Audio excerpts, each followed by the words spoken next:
Alert weather on TV6.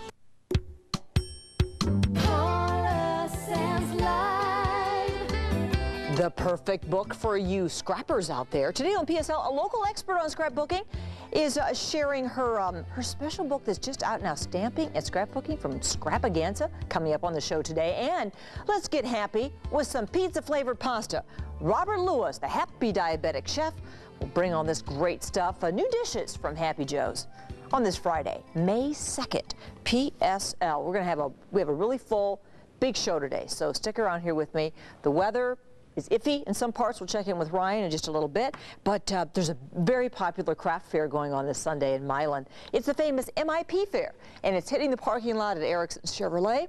And Rosemary Phillips is here today, one of the vendors with a sweet smell in business. How are you doing, Rosemary? I'm doing great. Hi, Paul. Good, nice to see you, my dear. You make these all yourself. We do.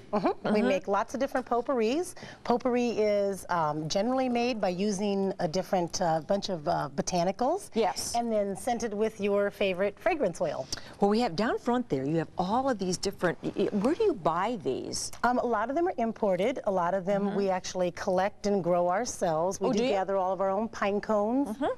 So I'm looking at this, and these are just all things that you scent. These are things to sit around, and if you do it right, they can last for months, right? Right. The trick is to add a fixative in with your potpourri. Fixative? Yep. A fixative is basically a material that will help hold the scent in. What do you use? This is an oak moss. Oak moss. Okay. Now, when you make this, and I go to the fair this Sunday, and I see what you have there, it's just been pre-made. That's right. And it's going to last a nice long time. It's going to be fresh. That's right. Potpourri, our potpourri generally lasts about 6 months to a year. Wow, that's good. And sometimes even longer. But then others may want it really strong and want to add a fragrance to it right away. You can rejuvenate your mix with the fragrances. What's a popular one you're going to put together for us? Kiwi. It's one of my favorites. Oh, neat. I love the color, too. Yes, yes. Really nice color. What is this stuff? These are actually cotton petals. Cotton petals, okay. All right. And the way we make potpourri is we don't measure, not too much anyway. This is the fun part about it. And it's also nice too because you can custom make potpourri too. This is coconut husk. Coconut husk. And I just use it because it has a good fibrous material which will have the ability to hold the scent and absorb it well. That's important. And plus it looks neat. It's just nice in there. To have the big chunks. It's nice to have a good variety of textures in your potpourri bowl. Right, that's right. And something else to consider when you're making potpourri is what oil you want to use or what fragrance you'd like, and that might be determined on where you want to keep it at. You may want potpourri for the kitchen, so you might want to use a kitchen spice or, you know, maybe apple cinnamon if that's where you're wanting to. How many different ones do you have over there? Oh, well, right here we have about 36, but we have over 200 or 300 different fragrances. Wow. Okay, how many different ingredients in here then? Oh, we're just using 3 or 4. It doesn't matter. You can always add, for kiwi, I think this looks nice just like this. Oh, because you package it like this. Right. So this is how, now how much do you charge for something this size? That is a $4 bag. Isn't that nice? And to know it's all locally done, I think that means a lot to people always. That's why they like to attend and we also farmers have markets. I'm sorry, Paul. We have the larger one there too. That's the. Oh, this one? That's the great. It's kind of an economy size. A lot of people like a big bag of it to put out for display. Yes. Okay, good. So the scent. So I've added the fixative, and this is the kiwi, and you just use a few sprinkles. It doesn't take very much at all because the oils are very concentrated.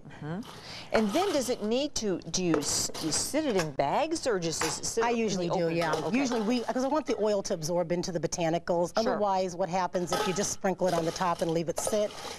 Sometimes the volatile oils will burst and cause it to disperse right away. Well, you also do all these lovely lotions, and you custom scent these too. You're going to show me how you do one of them. Oh, this is lotion here, and you can make your own custom lotion by just adding a few drops of your favorite fragrance oil. Put that in first, okay? Yep. And then you want me to put lotion in here? It's real simple, yep. And then we just put the lotion in there. This is an 8-ounce container. So we generally recommend, and we have all these lotions on the website, but this is great for somebody who wants a custom bath and body, fragrance of their own. Well, I think people will be very excited about seeing you this weekend at the MIP Fair, which is going on Sunday. That's right. And that's supposed to be our better day. We'll check in with Ryan in a little bit. But 7 to 4, nearly all day long, right? That's right. And That's it right. always goes. Get there early. It goes for a project, an improvement project in Yes, Milan. Milan So improvement it's a project. nice cause, and you're right about getting there early. Because that place gets stampeded, doesn't it? Yeah. And you get all this great stuff from, look for Rosemary's Potpourri. And then you also have a website. What is it, Rosemary? It's rosemaryscents.com. Beautiful. Great having you back here today. And you've Right. just filled the studio with all this loveliness. That's great. Thanks. Thank you, my dear. Coming up next, a local owner.